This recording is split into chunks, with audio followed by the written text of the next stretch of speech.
Welcome to Seek Reality with Roberta Grimes. Joyous conversations about what the afterlife evidence and modern science combine to tell us is true about our one reality. You have nothing to fear. You are eternal and you are perfectly loved. Knowing the truth changes everything. Now, here's Roberta. Welcome to Seek Reality. I'm Roberta Grimes, and I'm so happy you're with us today. In all our nearly 10 years, believe it or not, of being together, my dear Seek Reality friends, well, we have explored the ever more thrilling fact that our lives really are eternal. And while we've sought ever more perfect ways to interact with spirit, still, once in a while, it seems important for us to just have a little fun with all of this. Maybe even do something downright spooky. And since it is the Halloween season, who better to do something downright spooky with than our wonderful and downright spooky friend, Mark Antony, this psychic lawyer. Mark was with us in February to talk about his new book, which was then just out, I think, or had been out for just a little while. It's called The Afterlife Frequency, the Scientific Proof of Spiritual Contact and How That Awareness Will Change Your Life. Mark's previous books, of course, are Never Letting Go and Evidence of Eternity.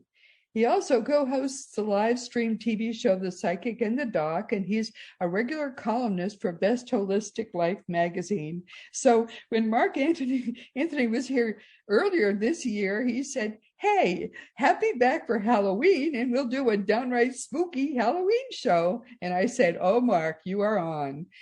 Recently, he told me we were going to be talking about the curse of King Tut's tomb. So to get in the mood last night, I confess I did watch Steve Martin's King Tut SNL skit from the 70s. So now I am right in the King Tut mood. This is Mark Antony's sixth visit with us, and he is always such a wonderful, knowledgeable, and really entertaining Seek Reality guest. I can't wait to see what he has in store for us today. Mark, welcome. I am so happy to have you back with us. Thank you, Roberta. I always enjoy working with you. You're like my sister from another mister. I mean, we just connect and we have so much fun.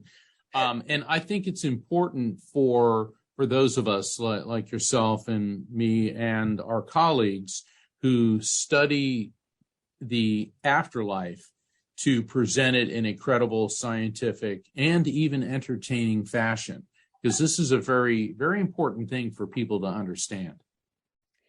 And it's important to have a little fun with it because it's true. It's all true, but it's not dour. It's not a downer. It's exciting. It's thrilling. It's an upper. It turns life sucks, then you die, basically. But it turns all of that into joy. And we can have fun with it. We really can have fun with it, as Steve does on that wonderful SNL skit. So what do you have with us? I'm dying to hear this. Pardon the expression. No pun intended. Right. Well, Egyptology has been one of my passions. The media tends to enjoy giving me labels. When I first went public with my abilities as a psychic medium, someone who can communicate with spirits, the medium referred to me as the psychic lawyer because at the time I was practicing law. And then I've appeared on several TV and radio shows talking about ancient mysteries and supernatural phenomenon. And then I got nicknamed the Psychic Explorer. And I think my favorite moniker so far, Roberta, was one outlet called me the Psychic Indiana Jones. So, hey, thank you. Thank you for that. But King Tut's tomb is really fascinating. And it's also very timely because it is now the 100th anniversary of the discovery of King Tut's tomb. Wow. Yeah, in November 4th, 1922. But let me give you a little bit of backstory here. The archaeologist who was devoted his life to searching for King Tut's tomb, his name was Howard Carter. And he was in his early 50s when he made the discovery, but he showed up in Egypt nearly, when he was a teenager, so like 35 plus years before. And he had no college degree, but he was a very accomplished artist. So he started working for esteemed archaeologists of the day, British archaeologists, drawing diagrams of tombs and the paintings in the tombs that had been discovered. So he learned how to read Egyptian hieroglyphs, and he worked his way up through the ranks. And so he was an extremely accomplished archaeologist, and he attracted the attention of Lord Carnarvon, the 5th Earl of Carnarvon from England. And Lord Carnarvon used to spend his winters in Egypt because he had some issues, some health problems. He may have had a real bad asthma, and the dry climate of Egypt really agreed with him. And he made an acquaintance with Howard Carter. And Carter explained to him that all these Egyptologists had failed to find this one tomb, the tomb of King Tutankhamun. Now, Howard Carter was so focused on this. He wanted to succeed where everyone else had failed. Here's what's fascinating about his benefactor, Lord Carnarvon. So he agreed to fund the expedition. Everyone, all of your listeners, I bet, Roberta, know where Lord Carnarvon lived, or at least they would recognize his home in England. He came from Highclere Castle. But Highclere Castle is where Downton Abbey is filmed. Oh, really? Yes, it is. Huh. And in fact, Lord Carnarvon's I think it's his great-great-grandson, the 8th Earl of Carnarvon, is still in residence there, still holds the aristocratic title. And a lot of British aristocrats lost their big manor houses because, it costs a lot of money to run something like this. Oh, yeah. But BBC was picking up the tab when they started filming Downton Abbey. I think it had 7 seasons, and they've had 2 movies, and I understand a 3rd is under consideration.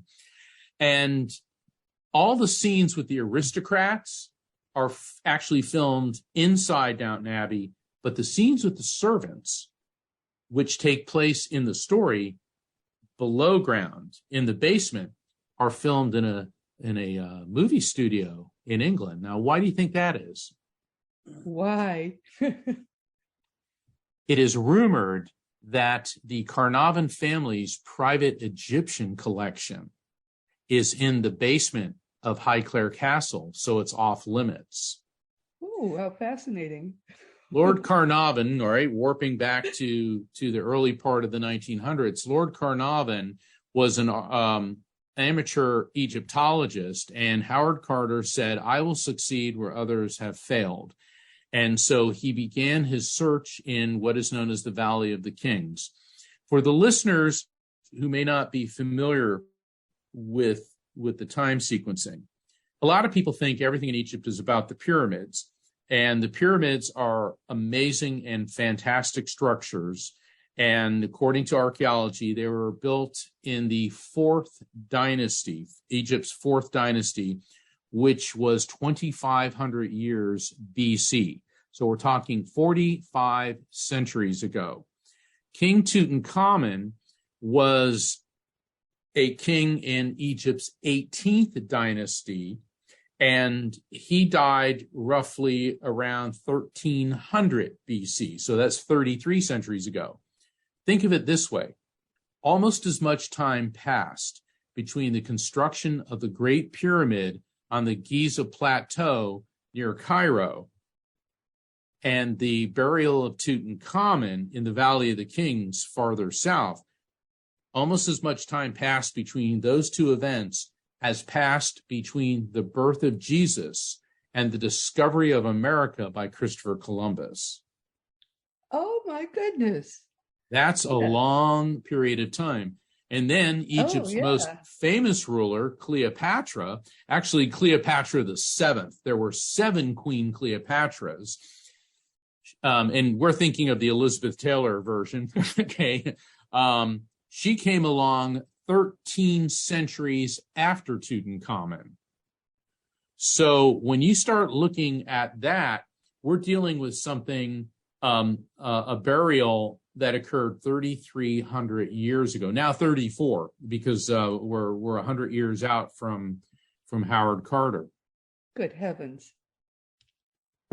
So Carter was, and it's funny when we were talking about Steve Martin. Steve Martin's a genius, not just comedically, but musically. And when you listen to him and he discusses things, he's an absolutely brilliant man. And sometimes geniuses tend to be very short-tempered with people that can't keep up with them. Howard Carter was absolutely no exception. He had no patience for what he considered to be stupid people. He couldn't stand reporters. He hated idiotic questions, and he preferred to do his work and not be in the limelight. Well, Carnarvon had funded an expedition. It had been over 10 years now, and World War I delayed things, which ran from 1914 basically to the peace treaty in 1919. And after World War I, Carter resumed work. And there's 100 laborers. This is a very big, very expensive expedition. Carnarvon was frustrated because nothing had turned up. Carter's digging everywhere, searching everywhere in the Valley of the Kings, and he said, "That's it, I'm cutting funding."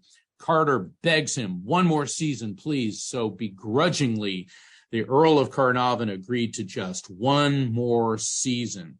Carter knew that time was running out, his patience were running thin, and he lived in this house a couple miles away from the Valley of the Kings. He rented this house. He had Egyptian staff, and he was rude and nasty to everybody. And his staff was used to him being a real pain. And one day Carter was at a bazaar and he saw this beautiful little canary in this golden cage and he bought it. And so he kept this canary in a cage at his house, and his servants noticed that the canary would sing and it would calm Carter down. And the canary became the mascot of the expedition. They called it the Expedition of the Golden Bird. In fact, one of his servants said, God willing, this bird will help us discover a tomb full of gold. So, this was sort of a thing, and everybody was happy that Carter finally had this bird that calmed him down. And it was the morning of November 4th, 1922. Carter lurches awake before the sunrise. He knows he's got to get out to the dig. His canary wakes him up, cheerfully chirping.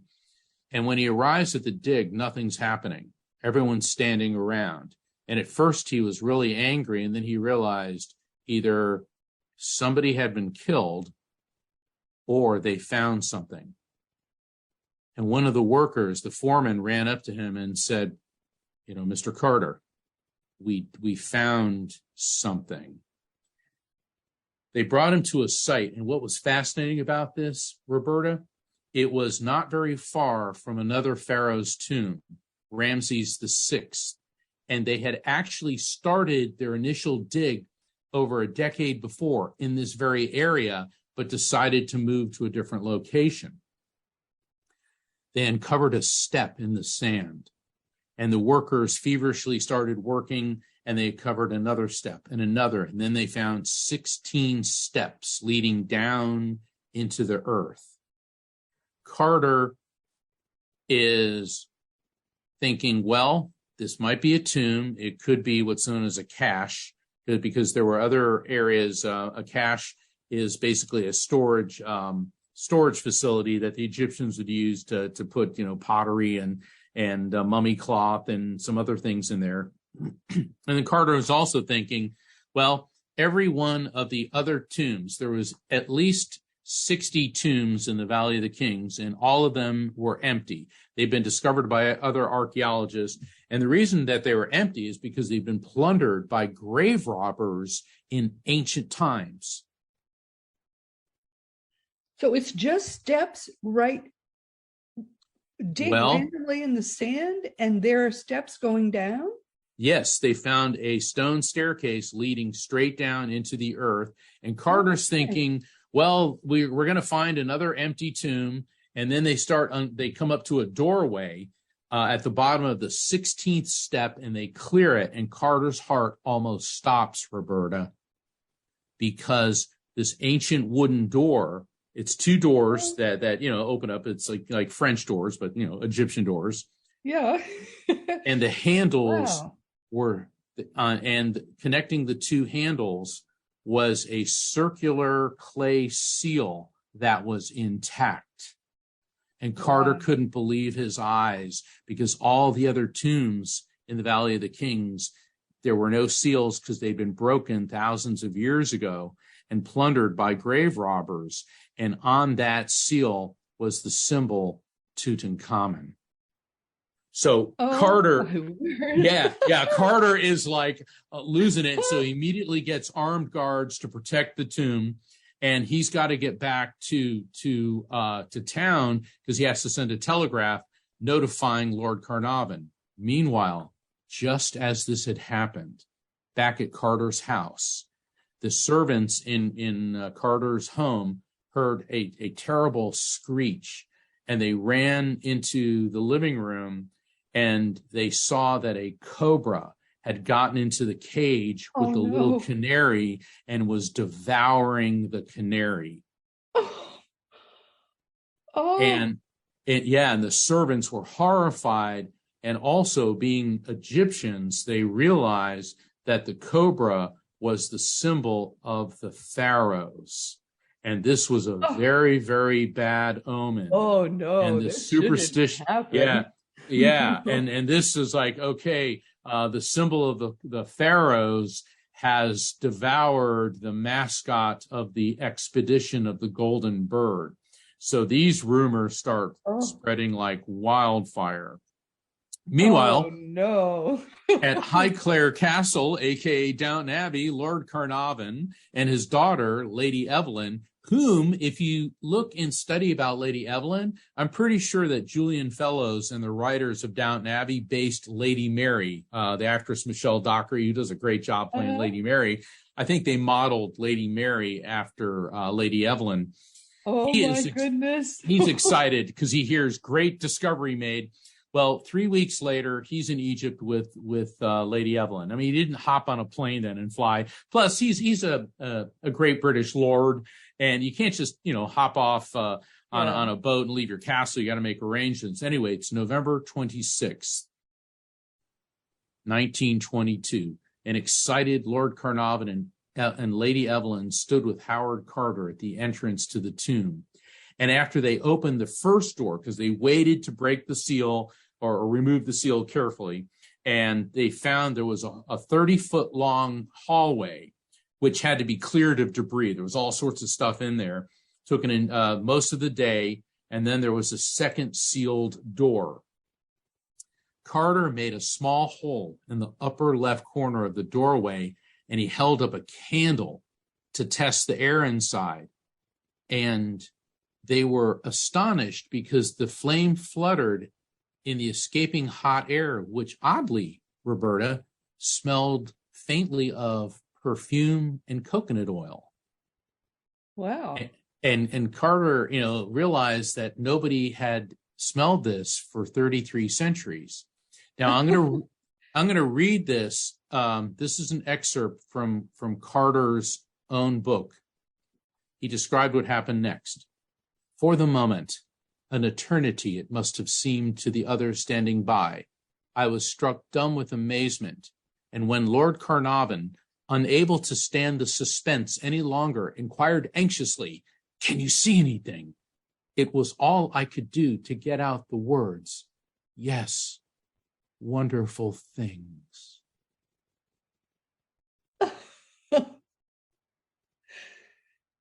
So then Lord Carnarvon and Lady Evelyn took a look, and their jaws dropped, because looking through this hole, everywhere was the glimmer of gold. The room they peered into was packed with chariots, statues, game boards, linens, jewelry, beds, couches, chairs, even a throne, all piled up one on top of the other. Nobody had ever seen anything like this. Wow. This began a 10-year project. Carter immediately assembled the best archaeologists in the world. from the Metropolitan Museum of Art in New York City and got their photographer. He got a team from the British Museum, from the Louvre. He got German archaeologists. He brought the best of the best there. And it took them 10 years to get everything out of the tomb because they very meticulously numbered each object, photographed it, where it was, made sure. And they said it was terrible because a couple times when they found some clothing and they were just, oh, wow, clothing worn by a pharaoh, when they touched it, it disintegrated into dust. Because you're kidding. That's terrible. Well, they were like freaking out, like, oh my God. Well, it'd been sitting there, for 3,000 years. And what's really amazing is that over 5,000 objects were found inside the tomb. And there were several rooms in the tomb. I think there was like 5 different rooms. But then when they got there was one area they called the annex, one that they called the treasury, and then of course there was the burial crypt of the king. And so they approached this enormous pink sarcophagus, granite sarcophagus, and they noticed that there was a crack across the center of it. It was over thousands of years with temperature shifts and all that. The sarcophagus cracked, and so they used heavy tools and winches. They developed a very elaborate system of levers to pull open the granite sarcophagus's a lid and get it out of there. And then there was a great wooden coffin inside. And when they lifted it, they couldn't understand why it was so heavy. And they opened it up, and it was the first of 3 coffins, all shaped like a human. And they were the wooden coffins were gilded with gold, but the innermost coffin, Roberta, was solid gold. Yeah, that's the one we're familiar with. Wow. Well, we're not even there yet. This is the coffin. This is the coffin, not the death mask on the mummy inside. Oh, so the wow. innermost coffin, and pictures of it's just so beautiful. The artisanship, it was magnificent. And that's why 3 coffins were so heavy, 250 pounds of solid gold. So then they open up that coffin, they see the king's mummy, and on the king's mummy is the famous death mask. That's the one we're all familiar with. Yes. And yes, it's definitely one of the most recognizable symbols of ancient Egypt. Carter was blown away. Nobody had ever imagined anything on this scale. But the most disturbing discovery in the tomb, 2 mummified fetuses, believed to be twins. What was this? They had no idea anything like this. And Tutankhamun was only a teenager when he died. He became king when he was about 9 years old and died around age 19. They realized that his half-sister, Enkistenamen, was his wife. So he'd been married, because that was what the Egyptian pharaohs did. That's the way they did it back then. Yes, they married their sisters. Right. And the question was, well, who are these fetuses? And in recent years, DNA testing indicates that they were, it looks like Tutankhamun was the father. Because they were wondering, was there a more sinister explanation? Is this some weird human sacrificial rite? But on further examination of the king's mummy, he was definitely the byproduct of inbreeding, because he was physically deformed. He had a severe club foot. He had many physical ailments. There was dozens of walking sticks in the tomb. He suffered from painful orthopedic conditions. There's evidence of Kohler's disease, which is an avascular bone necrosis, which causes poor blood supply in the bones of children. Then the heart was missing. And this is highly unusual for a mummy's heart to be missing, because the Egyptians considered the heart the most important organ and believed it controlled intellect, personality, and memory. So hearts were removed, separately wrapped, and then placed into the heart cavity. Why was the heart missing? This was huge. A CAT scan done in recent years in 2005 showed massive damage to the body, which indicated some type of violent death. But what type of violent death? Was it murder? Was it an accident? Many Egyptologists theorize he could have been killed maybe in a chariot accident, maybe fell out of a chariot. Then there's evidence he had malaria, pneumonia, and very possibly sickle cell anemia. But this poor kid, I mean, yeah, he may have been Pharaoh and quote unquote God on earth, but he was horribly deformed. And the going theory is that Tutankhamun died from an infection caused by a fracture in his left thigh bone. So how did he get that? Was that from an accident? So there's more mysteries coming out of this.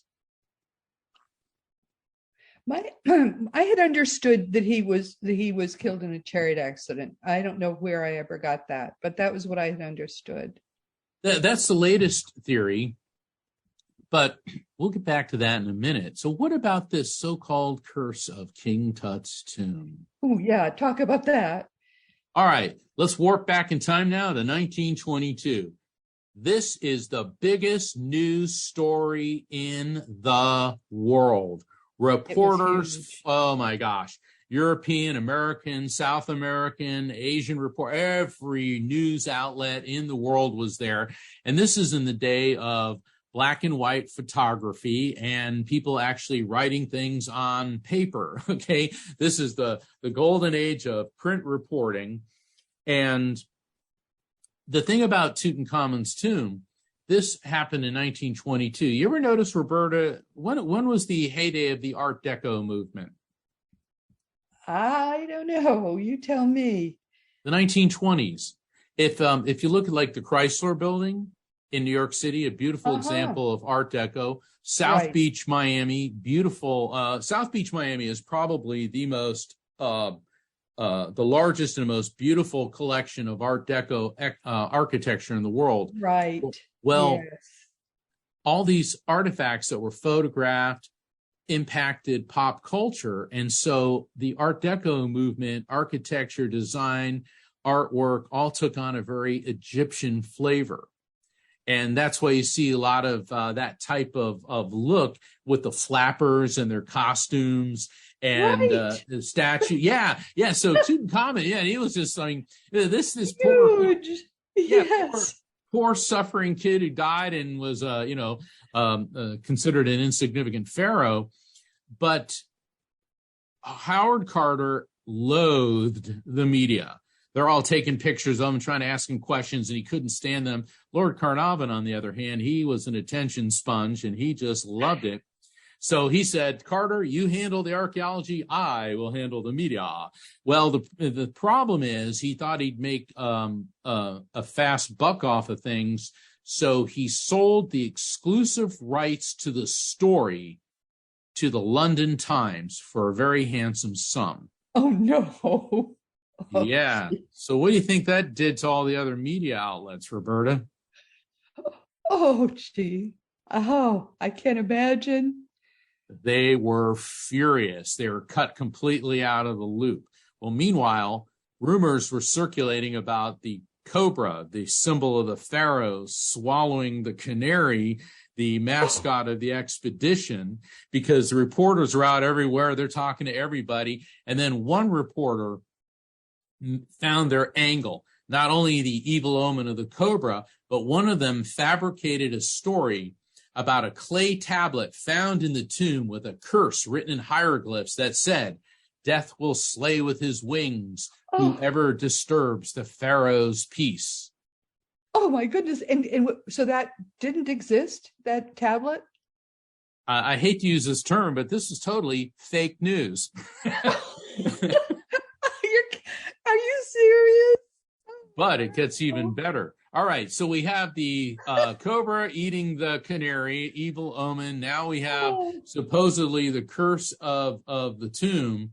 But then the shocker came in April 1923 when Lord Carnarvon died at age 56 in a Cairo hotel.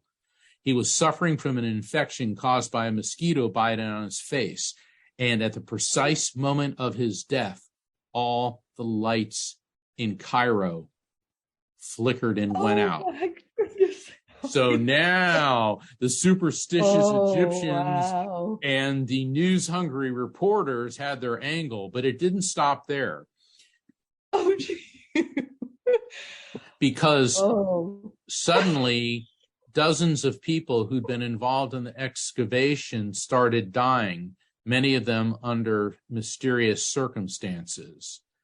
And American tycoon George J. Gould, British industrialist Joe Wolfe, and two British aristocrats, Mervyn Herbert and Richard Bethel, all were some of the dignitaries that visited, and they died shortly after visiting the tomb.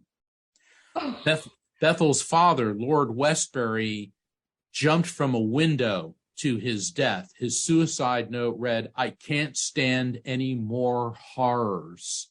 Oh, gee, so he killed himself. He killed himself because his son died after visiting the tomb, plus several other of his aristocratic friends. And then during his funeral procession, the hearse ran over and killed an 8-year-old boy. Oh, my goodness. So people were dying, Roberta, and stories of Tut's. Yeah, Tut's revenge. They stole all his gold. Yeah, people were dying, and stories of Tut's curse were flying. Oh, my goodness. The media was having a field day. I mean, they were loving it every time another British aristocrat or American millionaire dropped dead, but also some of the workers were dying. And then all sorts of theories started percolating to the top. Even Sir Arthur Conan Doyle, author of Sherlock Holmes, and, by the way, a psychic medium, suggested that the priests of ancient Egypt had conjured elementals, non-human spirits, to guard the tomb. Oh, my goodness. Other theories circulated that the Egyptians coated objects in the tomb with long-lasting poisons, lethal microbes, toxic spores, and even radioactive uranium. Oh, gee. And now it's all over the world because they took those objects out of the tomb. And now, right. and now it's even in probably the people who acted in Downton Abbey. Who knows? Are we watching their health? I don't know. But no, they all seem to be fine. They're all chomping at the bit to do another movie. But the thing is, we also have to keep in mind, now let's bring in the science here. This was also Egypt in the 1920s. It's not like disease was an unknown thing. Antibiotics would not even be on the scene for another 2 decades. But by the 1930s, when talking movies came, Universal Studios put out The Mummy. Remember those old, The Mummy. So, now they have hyperactive mummies jumping up out of the tomb and murdering everyone who disturbs their peace. So, between the Art Deco movement and horror movies by Universal Studios and unscrupulous reporters, man, the Curse of King Tut was all over the place. It was. It was.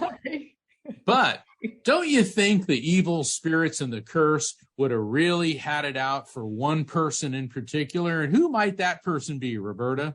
I cannot imagine, and I'm trying to find out, though. Howard Carter, the lead archaeologist. Don't you think the curse would, it struck down Lord Carnarvon, the guy writing the checks to fund the expedition, but the lead archaeologist, Howard Carter, actually died peacefully in England in 1939. And he apparently was spared the wrath of the curse. Then again, despite his great discovery, Carter suffered from depression. He would go into these morose depression bouts. And even though he was the most famous Egyptologist of all times, he was snubbed by British academia for not having university credentials. And perhaps Carter's biggest curse was the constant media attention that he absolutely hated. And when he did give it, cursed too. He was cursed too.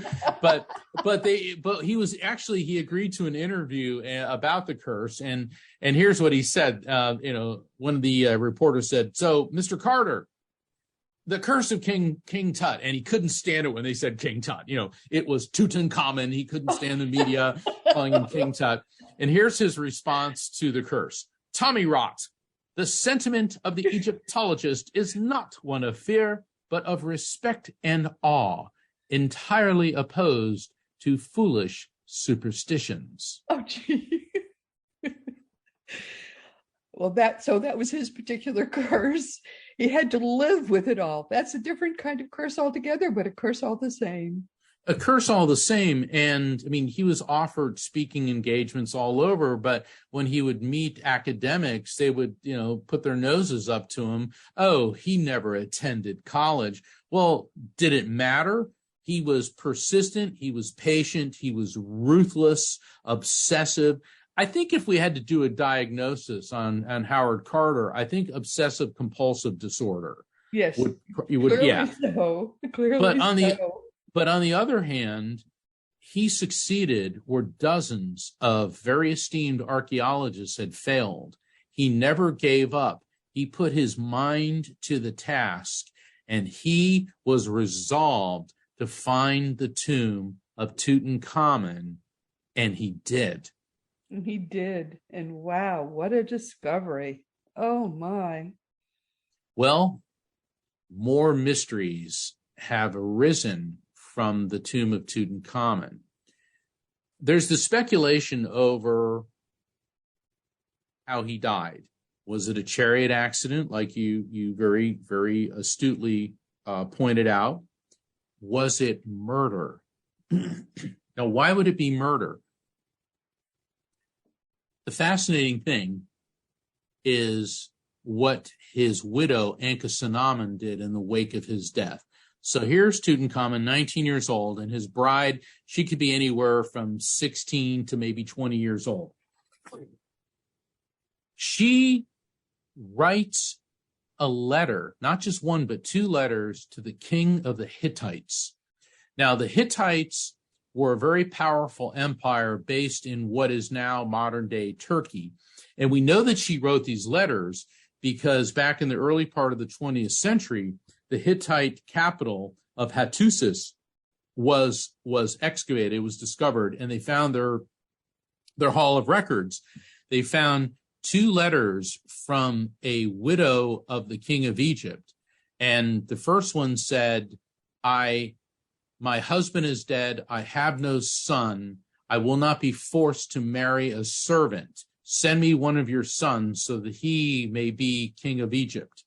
Well, the king of the Hittites was very suspicious, and basically he wrote back, and they have his response, which essentially said, well, I'm not sure I can trust you. And she sent another letter to him, basically reiterating that.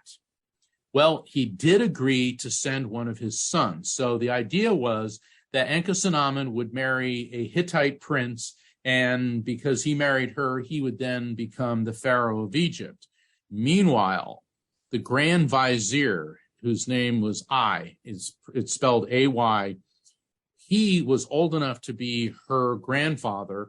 And then there was the lead general, Horemheb. They didn't want this to happen. Now, I'm speculating here, but here's what we do know. The Hittite prince never made it to Egypt. It appears that he was murdered on the way there, because it was a long journey. Today, it still is, but even then. And was he murdered by the Egyptians? The evidence that would tend to indicate that he was is because this tipped off a 20-year war between Egypt and the Hittite Empire. Golly. Then what we do know is that Ankhesenamun married Ai. She was forced to marry a servant, the Grand Vizier, basically the prime minister. Old enough to be her grandfather? Old enough to be her grandfather. So now he becomes pharaoh, not for very long, but here's another piece of the mysterious puzzle. His tomb was excavated. Of course, it had been plundered, and he is painted on the walls in full regalia as Pharaoh Ai, and he had, I think, at least two other wives, and there's not one mention of Ankhesenamun. Her tomb has never been found. Her mummy has never been found. She disappears from history without a trace, as does the rest of Tutankhamun's family. His entire dynasty is eliminated.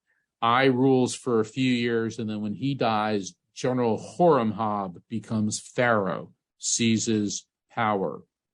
So those of us that are looking at all these things, there was a lot going on.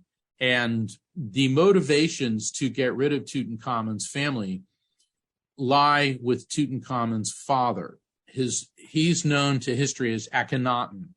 And he was the pharaoh who believed in one God.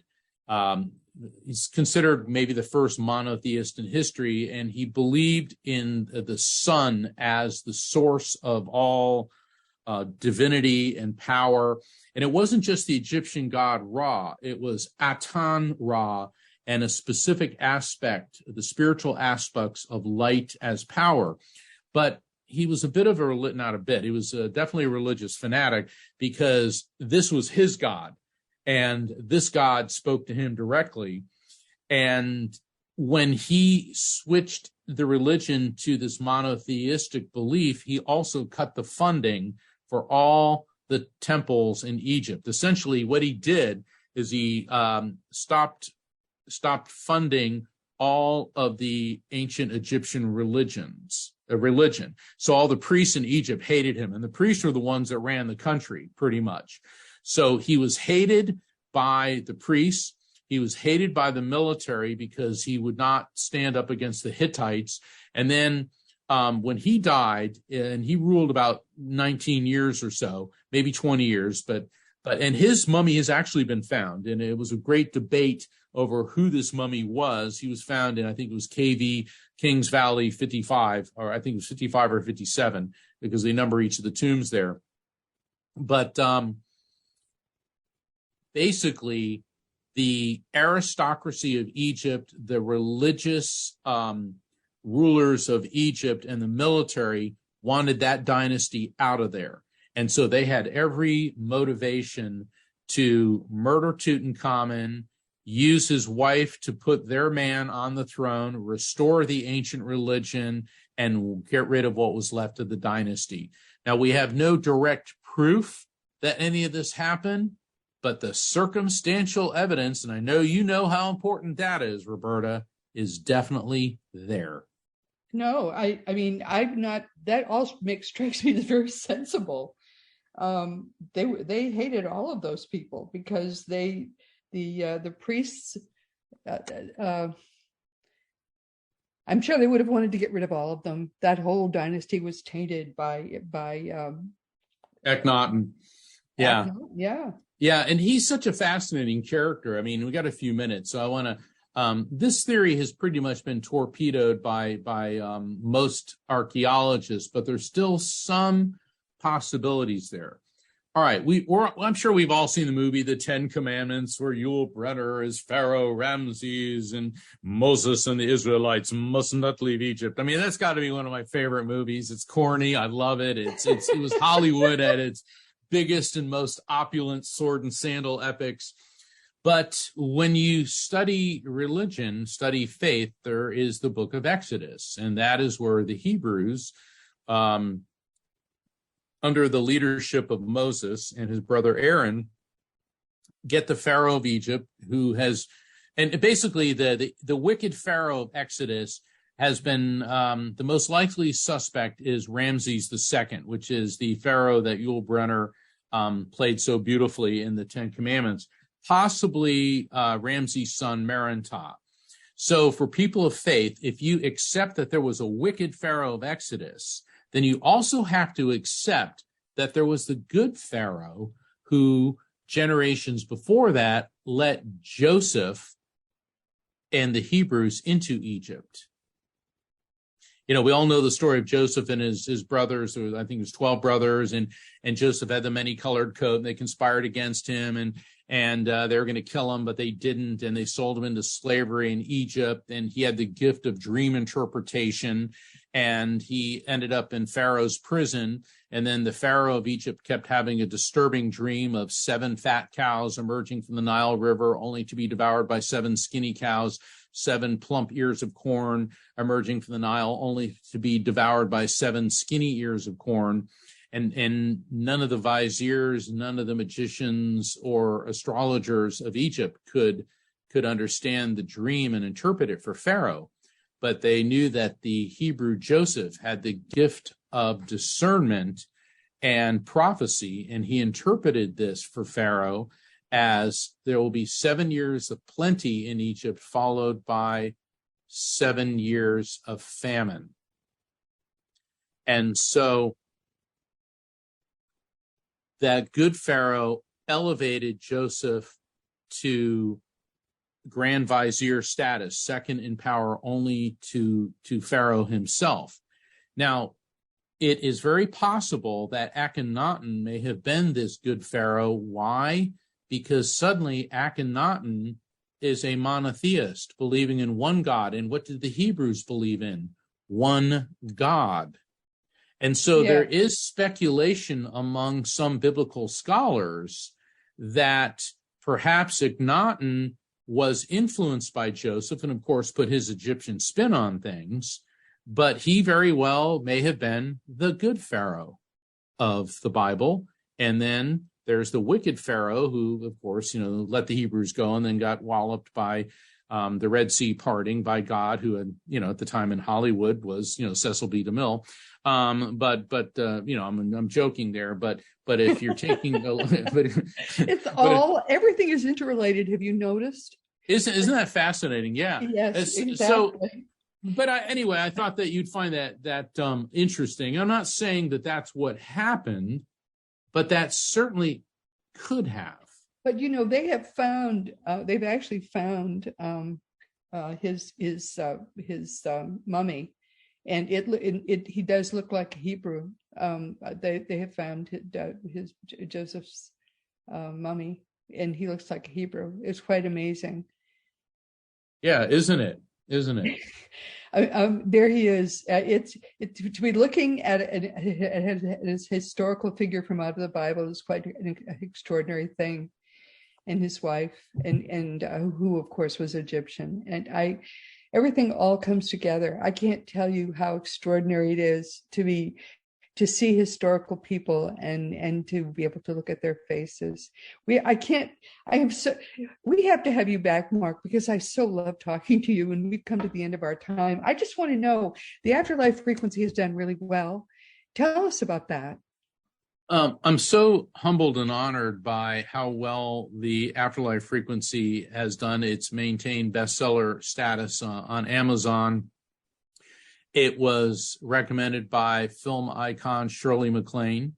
It was designated one of the top 16 books about faith in God, and other authors on that list included the Dalai Lama. I mean, that was very overwhelming. It has been submitted for and was considered for a Pulitzer Prize, and it won the Gold Award, first place at the Coalition of Visionary Resources in the fields of reincarnation and afterlife and grief. So it's an award-winning book. It's done extremely well, and I cannot thank everyone enough for all their support. It's been recommended as a must-have book by the International Association of Near-Death Studies. It's recommended by the Near-Death Experience Research Foundation. It's recommended by Helping Parents Heal. And it's been featured in so many different publications. And I'm just very, very, like I said, humbled and honored at the reception to my book, The Afterlife Frequency, the scientific proof of spiritual contact and how that awareness will change your life. And we are just delighted to have you here. And we're feeling a little shivers from all of this scary stuff. And in the Halloween season, it's just a wonderful thing to be able to talk about things that are just a little bit scary. But we're going to have Mark back again. Mark Anthony, thank you so much for being here again today, dear. Thank you, Roberta. It's an honor. And to all your listeners, thank you so much for tuning in to Roberta. She's awesome. Everyone, we've come to the end of our time. Thank you so much for being with us. And please never forget that you are a powerful, eternal being. You never began, you never will end. And when you fully grasp all the implications of that, It's going to change everything in your life for the better. Next week, our guest will be Dr. Mark Halpern, who is going to discuss with us his recent book, which is called Coherence Revolution. This is actually something everyone needs. It's right across the board, from politics, actually especially politics, right through health to spiritual matters, in every aspect of our lives. We used to call it getting our act together. And I think you're going to like this. So please join us next week. And this week, of course, our wonderful friend, the leading mental medium, Mark Anthony, the psychic lawyer, has been with us for the 6th time with a special Halloween program. Mark's latest book is called The Afterlife Frequency, and it's doing, as you see, very well. One might say it's enjoying high coherence.